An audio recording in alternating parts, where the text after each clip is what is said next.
નમસ્કાર. આજના આ ખાસ વિશ્લેષણમાં ખૂબ ખૂબ સ્વાગત છે. આજે આપણે ગ્રીન ટેકનોલોજી અને સોલાર એનર્જી મેટ્રિક્સની દુનિયામાં એકદમ ઊંડી ડૂબકી લગાવવાના છીએ. હવે જુઓ, સોલાર પેનલ્સ કેવી રીતે કામ કરે છે અને સૂર્યપ્રકાશનું વીજળીમાં કેવી રીતે રૂપાંતર કરે છે એ તો મોટેભાગે આપણે સૌ જાણીએ જ છીએ. પણ તેની અંદર રહેલી વૈજ્ઞાનિક ગણતરીઓ અને એન્જિનિયરિંગના સિદ્ધાંતો ખરેખર બહુ જ રસપ્રદ છે. આજે આપણો ફોકસ એક એવા કોન્સેપ્ટ પર છે જે કોઈપણ સોલાર સેલની અસલી ક્વોલિટી નક્કી કરે છે. તો ચાલો, કોઈપણ જાતના વિલંબ વિના સીધા જ આજના વિષય પર આવી જઈએ. હવે શરૂઆત કરીએ એ પહેલાં જ એક બહુ જ મોટો અને પાયાનો પ્રશ્ન મનમાં થાય કે આખિર એક સોલાર સેલની સાચી ગુણવત્તા કેવી રીતે માપવામાં આવતી હશે. મારો કહેવાનો અર્થ એ છે કે જ્યારે એન્જિનિયરો અને વૈજ્ઞાનિકો આ ટેકનોલોજીની કાર્યક્ષમતા ચકાસતા હોય ત્યારે તેઓ માત્ર કોઈ અંદાજ કે હવામાં તીર નથી મારતા, બરાબર ને? તેઓ અત્યંત ચોક્કસ માપદંડો અને વૈજ્ઞાનિક પદ્ધતિઓ વાપરે છે. અને આ જ પ્રશ્ન આપણને સોલાર પેનલની પાછળનું ખરું એન્જિનિયરિંગ સમજવા માટે મજબૂર કરે છે. આનો સચોટ જવાબ જ આપણા આજના મુખ્ય વિષયનો પાયો છે.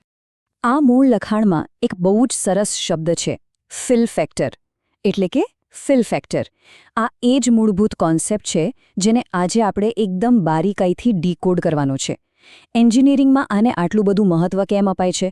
કારણ કે અહીં આપેલી ફોર્મ્યુલા કોઈ સામાન્ય સમીકરણ નથી, એ ખરેખર સોલાર સેલના પ્રદર્શનનું હાર્દ છે. આપણે આગળ જતાં આ જ ફોર્મ્યુલાના એક હિસ્સાને છૂટા પાડીને સમજવાના છીએ, જેથી તેની પાછળનું અસલી વિજ્ઞાન પકડી શકાય. તો હવે મૂળ મુદ્દા પર આવીએ. આ ફીલ ફેક્ટર ખરેખર છે શું? એ એકદમ સરળ અને ટેકનિકલ ભાષામાં કહીએ તો આ સોલાર સેલની કરંટ અને વોલ્ટેજ લાક્ષણિકતાઓનો એટલે કે IV કેરેક્ટરિસ્ટિક્સનો એક અત્યંત મહત્વપૂર્ણ રેશિયો છે.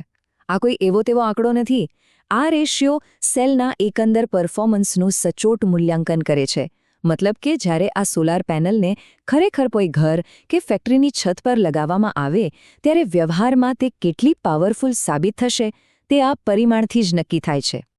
અને આ રહી એ મુખ્ય ફોર્મ્યુલા, બ્રેકેટમાં IMPP ગુણ્યા VMPP આખાના છેદમાં બ્રેકેટમાં ISC ગુણ્યા VOC અને આ બધાને ગુણ્યા 100. જુઓ, પ્રથમ નજરે કદાચ એવું લાગે કે આ કેટલું જ જટિલ ગણિત છે. આ બધા અંગ્રેજી અક્ષરો આખરે શું કહેવા માંગે છે? પણ સહેજ પણ મૂંઝાવાની જરૂર નથી. આપણે આ સૂત્રના દરેક ભાગને એકદમ સિમ્પલ અને લોજિકલ રીતે સમજવાના છીએ. આ ખરેખર ખૂબ જ રસપ્રદ છે. તો ચાલો આ ફોર્મ્યુલાનું પોસ્ટમોર્ટમ કરીએ. સમીકરણના ઉપરના ભાગમાં એટલે કે અંશમાં જુઓ, ત્યાં IMPP અને VMPP છે. આ મેક્સિમમ પાવર પોઈન્ટ પરના કરંટ અને વોલ્ટેજ છે. એટલે કે એવી બેસ્ટ પરિસ્થિતિ જ્યારે સોલાર સેલ પોતાનો સૌથી વધુ પાવર આપી રહ્યો હોય. હવે નીચેના ભાગમાં એટલે કે છેદમાં ISC અને VOC છે, શોર્ટ સર્કિટ કરંટ અને ઓપન સર્કિટ વોલ્ટેજ. આ નીચેનો ભાગ એ સોલાર સેલની સૈદ્ધાંતિક મહત્તમ મર્યાદાઓ છે. ભૌતિકશાસ્ત્રનો નિયમ જ એવો છે કે આ બંને મેક્સિમમ લિમિટ ક્યારે એકસાથે અચીવ કરી શકાતી નથી.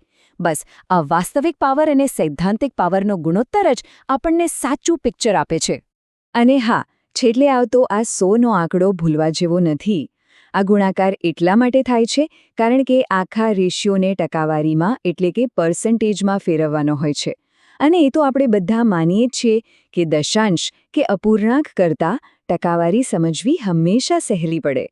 રેશિયોને સીધો ટકાવારીમાં ફેરવવાથી બજારમાં મળતા અલગ અલગ સોલાર સેલ્સને એકબીજા સાથે સરખાવવાનું કામ એન્જિનિયરો માટે એકદમ આસાન બની જાય છે.